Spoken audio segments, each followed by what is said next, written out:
களத்துக்கு போகும்போது மக்கள் என்ன மாதிரியான குற்றச்சாட்டுகளை முன்வைக்கிறாங்க? களத்துல மக்கள் உங்களுக்கான வரவேற்பை எப்படி கொடுக்கறாங்க? மக்கள் இந்த முறை நல்ல வரவேற்பு கொடுக்கிறார்கள். நாம் தமிழர் கட்சிக்கு நல்ல சிறந்த வரவேற்பு இருக்கிறது. இருக்கக்கூடிய மக்கள் சாலை வசதிகள் சரியில்லை, ஆங்காங்க மழை பெய்தால் ஆங்காங்க தண்ணீர் தேங்கி நிற்கிறதுனால கொசு தொல்லைகள், மலேரியா போன்ற நோய்கள் ஏற்படுவதனால இதெல்லாம் அகற்றும்படி கேட்டிருக்கிறார்கள். நாங்கள் அதில் வாக்குறுதி கொடுத்திருக்கிறோம்.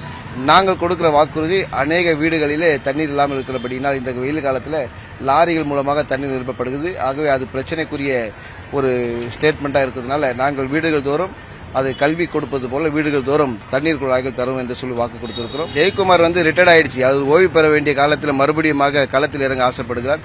முற்றிலுமாக அவர் தோற்கப்படுவார் என்ற இலவசத்தை நம்பி இப்பொழுது மக்கள் யாரும் கிடையாது.